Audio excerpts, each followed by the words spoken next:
Hello friends, welcome to exam Tak. जैसा कि पता फ्रेंड्स, मध्य प्रदेश शासन से लगातार आदेश पर आदेश जारी हो रहे। तो एक और आदेश 22 जुलाई को जारी हुआ है, तो मैं आपको वो आदेश बताने जा रहा हूँ। तो सबसे पहले अगर आप चैनल पर नए हैं, सही और ऑथेंटिक जानकारी चाहते हैं, तो बिना किसी देरी के चैनल को सब्सक्राइब कर लीजिए। सब्सक्राइब करने के बाद बेल आइकन जरूर प्रेस कीजिए। देखिए, भोपाल दिनांक 22 जुलाई 2023 के प्रति शासन के समस्त विभाग अध्यक्ष, राजस्व मंडल मध्य प्रदेश ग्वालियर, समस्त विभाग अध्यक्ष, समस्त संभागीय, समस्त जिला कलेक्टर, समस्त मुख्य कार्यपालन अधिकारी जिला पंचायत मध्य प्रदेश, राज्य सरकार के विभागों में संविदा पर नियुक्त अधिकारियों कर्मचारियों के संबंध विस्तृत दिशा निर्देश। विभाग का सम्यक परिपत्र क्रमांक इतने के द्वारा 5 जून 2018, विभाग सम्यक परिपत्र 25 जुलाई 2018, विभाग के परिपत्र 22 जुलाई 2020। विषयगत संदर्भ परिपत्र के अनुसार विभागों में संबंधक अधिकारी कर्मचारियों को निम्नानुसार नवीन दिशा निर्देश प्रसारित किए जाते हैं। यानी कि जो संविदा पर कार्यरत हैं उनके लिए नए दिशा निर्देश जारी किए जा रहे हैं। फ्रेंड, राज्य सरकार द्वारा यह निर्णय लिया गया है, शासन के विभिन्न विभागों में संविदा पर कार्यरत अधिकारी कर्मचारियों को नियमित पदों के विरुद्ध नियुक्ति के अवसर प्रदान किए जाएंगे। इस उद्देश्य में राज्य शासन के विभागों के अनुमोदित प्रशासनिक सेटअप के सर्वप्रथम सीधी भर्ती में नियमित पदों से संविदा पदों के समकक्षता निर्धारण की कार्रवाई प्रशासकीय विभाग द्वारा परिपत्र कंडिका 3 में निर्धारित किए अनुसार की जाएगी। समकक्षता निर्धारण की कार्रवाई पश्चात विभाग के जिन संविदा पदों का सीधी भर्ती के नियमित के तहत संविदा पर नियुक्ति अधिकारी कर्मचारियों के आरक्षण कार्रवाई होगी। यानी कि सीधी भर्ती जो होगी उसमें 50% संविदा अधिकारी कर्मचारियों से भरे जाएंगे। इस प्रकार का निर्णय लिया गया है। मैन ये है।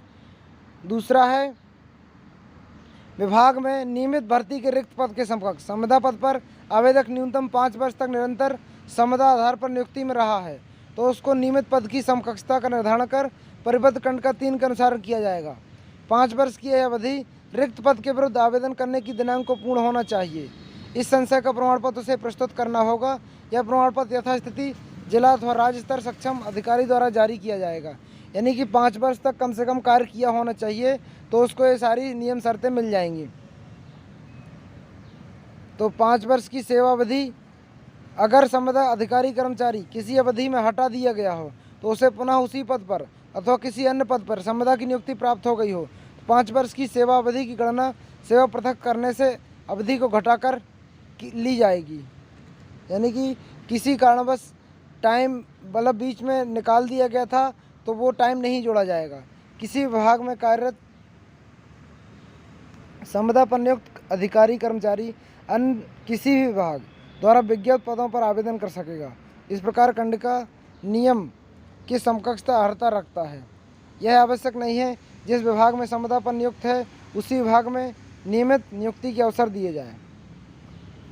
राज्य शासन के नियमित नियुक्ति होने की स्थिति में संविदा अधिकारी कर्मचारी पूर्व की संविदा सेवा में किसी भी प्रकार का लाभ प्राप्त नहीं हो सकेगा। संविदा अधिकारी कर्मचारियों के लिए इस प्रकार आरक्षित किए गए नियम पदों पर पारदर्शी एवं प्रतिस्पर्धा प्रक्रिया के माध्यम से चयन किया जाएगा, जिसके लिए नियुक्तिकर्ता विभाग द्वारा न्यूनतम कट ऑफ अंक निर्धारण एवं अर्हता अंक से नियम बनाए जाने की चयन प्रक्रिया निर्धारण किया जाएगा। और संविदा पद पर जितने वर्ष में कार्यरत रहा उतने वर्ष की छूट अधिकतम आयु सीमा मिलेगी। अधिकतम आयु 55 वर्ष हो सकती। फ्रेंड, जिनने कार्य किया है उनकी अधिकतम आयु 55 वर्ष तक हो सकती है। 55 वर्ष तक इनका मान्य होगा। तो सीधी बात, संविदा कर्मचारियों के लिए अलग से नियम बन गए हैं और अब ये कार्रवाई हो चुकी है। कल मैंने आपको, अब सभी के लिए सरकार लगातार कार्य कर रही है। कार्रवाई यह 10 अगस्त 2023 तक पूर्ण कर ली जाएगी।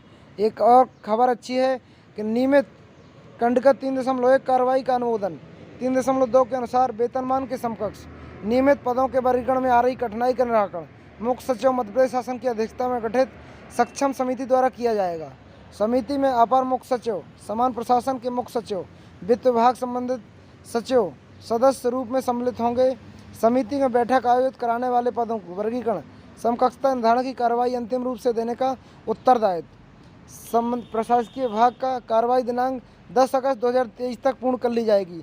इनकी कार्रवाई 10 अगस्त 2023 तक पूरी हो जाएगी। जिनका चयन होना है समिति के आधार पर 25 अगस्त 2023 तक विभाग के अंतर्गत स्वीकृत सभी संविदा पदों में सुसंगत नियमित वेतनमान के वर्गीकरण, नियमित पदों के समकक्षता निर्धारण कार्रवाई जाकर सामान्य प्रशासन विभाग 30 अगस्त 2023 तक पूर्ण कराया जाएगा। यानी कि जो संविदा कर्मचारी हैं, किसी कार्य कर रहे हैं, तो उनको 30 अगस्त तक इनकी जानकारी पूरी कर ली जाएगी। तो ये इस श्रेणी में समस्त संविदा अधिकारी कर्मचारियों को मासिक परिश्रम 1 अप्रैल 2018 की स्थिति में नियमित पद के शासकीय सेवकों में 7वें वेतनमान के अंतर्गत पे मैट्रिक्स लेवल न्यूनतम मूल वेतन 100% के बराबर काल्पनिक आधार पर पुनः निर्धारित किया जाएगा। यानी कि वेतन भी 100% मिलेगा। इस प्रकार से इनकी वित्तीय वर्ष 2020-21 में 7.9, तो अलग अलग प्रकार की चीज़ें रहेंगी। बाकी वेतन 100% गुणांक में दिया जाएगा। यह सारी स्थिति है। 1 अप्रैल 2023 में पुनः परिश्रमक माना जाएगा। तो अधिकारी कर्मचारियों के लिए एक बहुत बड़ी खुशखबरी है कि ये आदेश जारी हो चुका उन लोगों के लिए। यानी कि आप देख सकते हैं 2 या 3 महीने में सभी की कार्रवाई अच्छे से हो रही है। और सभी का जो पृथक से देखिए, यदि कोई कर्मचारी किसी विभाग में संविदा पद पर कार्य करने के पश्चात विभाग में अन्य किसी संविदा पद पर नियुक्ति पृथक अलग से संविदा पर अलग अलग पदस्थ होने की निवृत्ति में, ऐसी स्थिति में मासिक परिश्रमिक वार्षिक वृद्धि गणना संविदा अधिकारी कर्मचारी की नियुक्ति के आधार पर की जाएगी। इनको सभी प्रकार के ऐच्छिक अवकाश भी देय होंगे। ये सारी चीज़ें अलग से देय होंगी। इनके लिए भी कैडर जारी कर दिया गया है। संविदा अधिकारी कर्मचारी की आयु जिस माह में 62 वर्ष हो रही है, उस माह के अंतिम दिवस की सेवाएं स्वतः समाप्त मानी जाएंगी। यानी कि इनकी आयु भी 62 वर्ष कर दी गई है। परंतु यदि किसी संविदा अधिकारी कर्मचारी की जन्म तिथि माह की पहली तारीख है, तो उसकी सेवा पूर्व माह की अंतिम तिथि को मानी जाएगी। संविदा पर कार्यरत अधिकारी कर्मचारियों के आश्रित नियमित शासकीय सेवाओं के भारतीय अधिनियम 1972 के सुसंगत प्रावधान के अनुसार कार्रवाई की जाएगी। 1 अगस्त 2023 के पश्चात सेवा पूर्ण अथवा रहते हुए मृत्यु हो गई तो उनको इस पेंशन का लाभ मिलेगा, एनपीएस पेंशन का लाभ मिलेगा। यदि संविदा नियुक्त अधिकारी कर्मचारियों की सेवा युक्त अधिकार कारणों के बिना तो समाप्त नहीं की जाएगी, बिना कारणों के समाप्त नहीं की जाएगी।